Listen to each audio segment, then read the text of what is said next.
Bon dia. Avui, 25 de novembre, és el Dia Internacional per a l'Eliminació de la Violència envers la Dona. En el dia d'avui us anem a presentar la lectura del manifest que ha fet l'Institut Català de les Dones per reivindicar un dia tan important com el d'avui. Esperem que gaudissiu del dia reivindicant-lo fermament en visió femenina. Manifest 25 de novembre, Dia Internacional per a l'Eliminació de la Violència envers les Dones. Enguany fa 60 anys que varen ser assassinades les germanes Miràbal, 3 activistes polítiques i membres actives de la resistència. En honor a elles, es va establir aquesta data com a Dia Internacional per a l'Eliminació de la Violència envers les Dones. Des de llavors no han cessat els esforços de moviments socials, feministes i de tots els àmbits per a erradicar les violències masclistes. També és cert que ja fa uns anys que diverses iniciatives populars anuncien que el temps s'ha esgotat per a les agressions masclistes. El no està sola, el Me Too i el Yo sí te creo. El repte és enorme, se tracta de canviar la societat i de destruir el poder patriarcal. És evident que ara el temps segueix canviant i que el rebuig social contra les violències masclistes és cada cop més fort. No hi ha dubte que la defensa dels drets humans més fonamentals està guanyant a poc aquesta partida. Per això, ens cal no perdre l'horitzó, encara està per arribar mentre tenim en compte el camí que hi hem caminat. Cal enfortir l'estratègia i el compromís comú per a erradicar totes les formes de violència. Les que es produeixen en l'àmbit de la parella, l'exparella o en els àmbits familiars i que durant molts d'anys han estat considerades un problema privat, però també aquelles que es produeixen en l'àmbit social i comunitari i que han estat tradicionalment menys visibilitzades, com ara l'assetjament sexual o per raó de sexe, els matrimonis forçats o el tràfic de nenes i dones amb finalitat d'explotació sexual o altres. Sovint se'ns pregunta, què puc fer jo per a canviar tot allò que no m'agrada? I afortunadament, les persones que s'ho pregunten han pres partit per a erradicar les violències masclistes.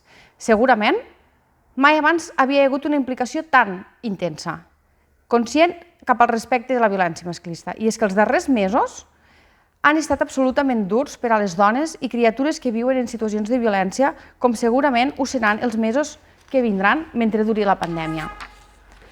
Els agressors adapten la violència obrint esquerdes noves per seguir avançant, adaptant-se a les circumstàncies.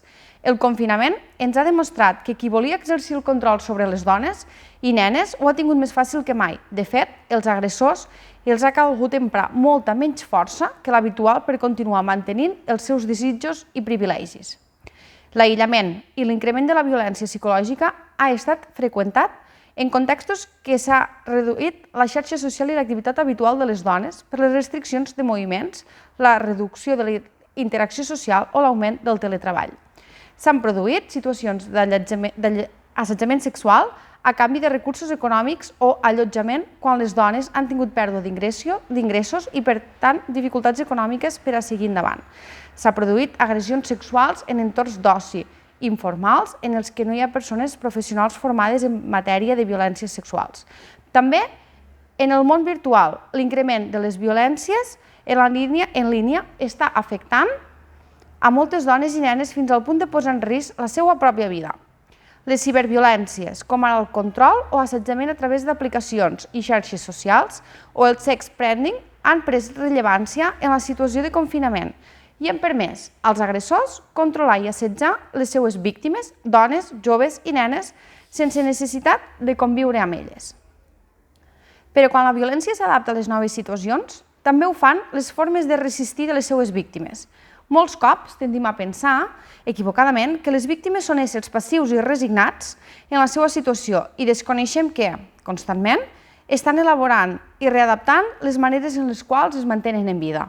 La pandèmia ens ha canviat la vida i durant un temps també ens ha tret la vida pública i moltes d'aquelles coses que ens mantenien a les persones felices i segures.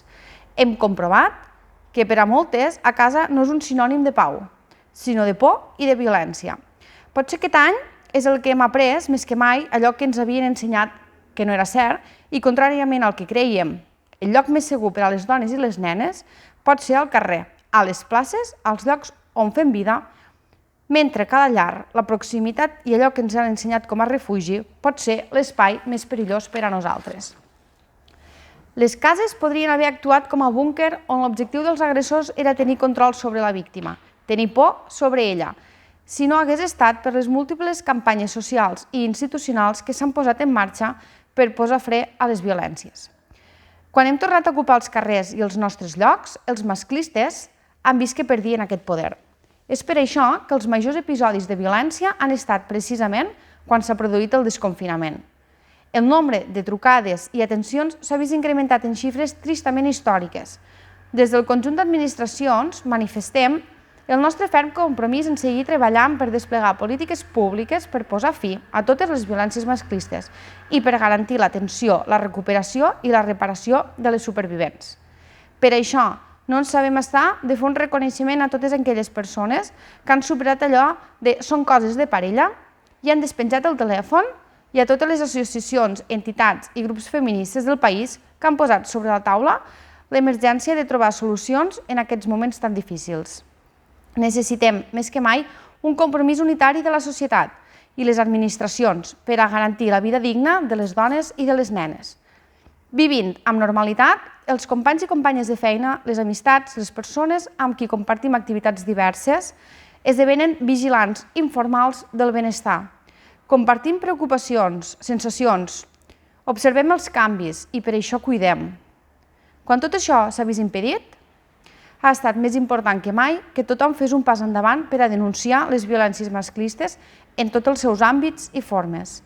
Ens dirigim a totes aquelles dones que han resistit a la violència i han buscat el moment idoni per explicar-ho a terceres persones, també a les que no podien, i al seu veïnat que ha alertat sobre la situació que patien, a les que han pogut escapar.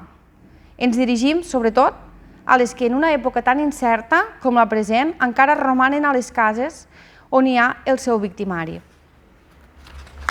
Finalment, ens dirigim als homes que heu estat en contra d'aquestes violències i sabeu que un dels vostres amics, familiars, coneguts l'exerceixen. És hora que us en feu responsables i intervingueu. Per últim, als agressors, un recordatori. No hi haurà espai per a la impunitat. Les violències masclistes es poden eliminar des de l'arrel. Sigues tu també còmplice en la construcció d'aquest món millor. Gràcies.